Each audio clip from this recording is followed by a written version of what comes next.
ಆನಂದ ಏನಾಯ್ತು ವಿಚಾರಿಸಿದ್ಯಾ? ಇನ್ಫಾರ್ಮೇಶನ್ ಏನಾದ್ರು ಸಿಗ್ತಾ? ಗೆಳೆಯ, ನೀನು ಹೇಳಿದ ಕರೆಕ್ಟು. ಜೀವ ತಾನಾಗಿ ತಾನೇ ಹಾಳಾಗಿಲ್ಲ, ಸಹವಾಸ ದೋಷದಿಂದ ಹಾಳಾಗಿರೋದು ಅವನು. ಅವನು ಹಾಳಾಗೋದಕ್ಕೆ ಮೇನ್ ರೀಸನ್ನೇ ರಾಜೇಂದ್ರ ಭೂಪತಿ. ಇರೋದು ಒಂದೇ ಕೈ ಆದರೂ ಎಲ್ಲ ಕಡೆ ಆಡಿಸ್ತಿದ್ದಾನೆ. ಮನೆ ಮಠ ಕಳ್ಕೊಂಡ, ಜೈಲಿಗೆ ಹೋಗಿ ಬಂದ, ಆದರೂ ಅವನು ಬದಲಾಗಿಲ್ವಲ್ಲೋ. ಸಾಮಾನ್ಯ ಮನುಷ್ಯನಿಗೆ ವಯಸ್ಸಾಗ್ತಾ ಆಗ್ತಾ ಮಾಗ್ತಾನೆ, ಮೆತ್ತಗಾಗ್ತಾನೆ. ಆದರೆ ಇವನು ಉಲ್ಟಾ, ವಯಸ್ಸಾಗ್ತಾ ಆಗ್ತಾ ಇನ್ನೂ ಹೊಲಸಾಗ್ತಾ ಇದ್ದಾನೆ. ಬೇಸಿಗೆ ಇಡೀ ರಾತ್ರಿ ಅವನ್ನ ಕುಡಿಸ್ಕೊಂಡು ಪಾರ್ಟಿ ಮಾಡ್ತಾನಂತೆ ಕಣ. ಗಂಟು ಪೂರ್ತಿ ಕುಡಿಸೋದು, ಇವನು ಮಜಾ ತಗೊಳ್ಳೋದು. ನೀಟಾಗಿ ಬಲೆ ಹಿಡಿದು ಅವನ್ನ ಬೆಳೆಸ್ಕೊಂಡಿದ್ದಾನೆ. ಎಲ್ಲ ನೋಡ್ತಾ ಇದ್ರೆ ಮನಸ್ಸಿಗೆ ಬಹಳ ಹಿಂಸೆ ಅನ್ಸುತ್ತೆ ಕಣ. ಅದೇ ತಾನೇ ಅವನಿಗೂ ಬೇಕಾಗಿರೋದು.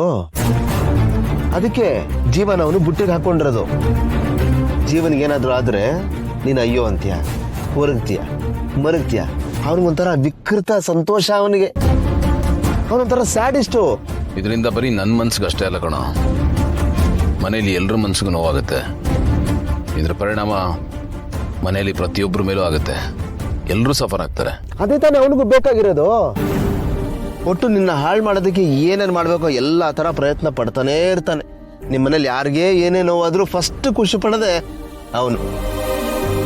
ಅದೊಂದು ಕಣ್ಣು ಹೋದ್ರೆ ಪರವಾಗಿಲ್ಲ, ನಿಂದು 2 ಕಣ್ಣು ಹೋಗಬೇಕು. ಅದು ಅವನ ಮೇಯ್ನ್ ಅಜೆಂಡಾ.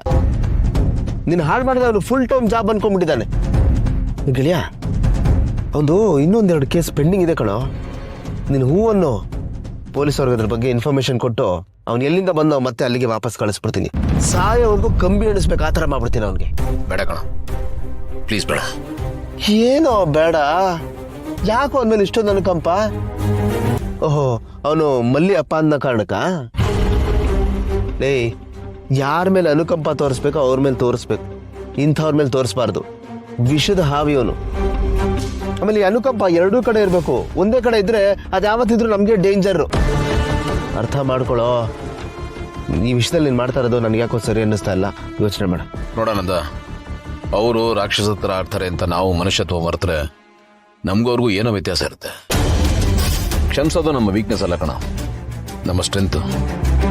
ಇನ್ನೊಂದ್ಸತಿ ವಾರ್ ಮಾಡಿ ನೋಡೋಣ. ನನ್ನ ಅತ್ತೆ ಮಾವ ಪ್ರಾಣ ಕಳ್ಕೊಳ್ಳೋ ಮಟ್ಟಕ್ಕೆ ಹೋಗಿದ್ದಾರೆ ಅಂದರೆ ಅವನು ಇನ್ಯಾವ ರೀತಿ ಕುತಂತ್ರ ಮಾಡಿರ್ಬೇಕು. ಮಾತಾಡ್ತೀನಿ, ಆದರೂ ಬದಲಾಗಲಿಲ್ಲ ಅಂದರೆ ಮುಂದಕ್ಕೆ ಏನು ಮಾಡೋದು ಅಂತ ಯೋಚನೆ ಮಾಡ. ಸರಿ, ನಿನಗೆ ಹೇಗೆ ತೋಚುತ್ತೋ ಹಾಗೆ ಮಾಡು.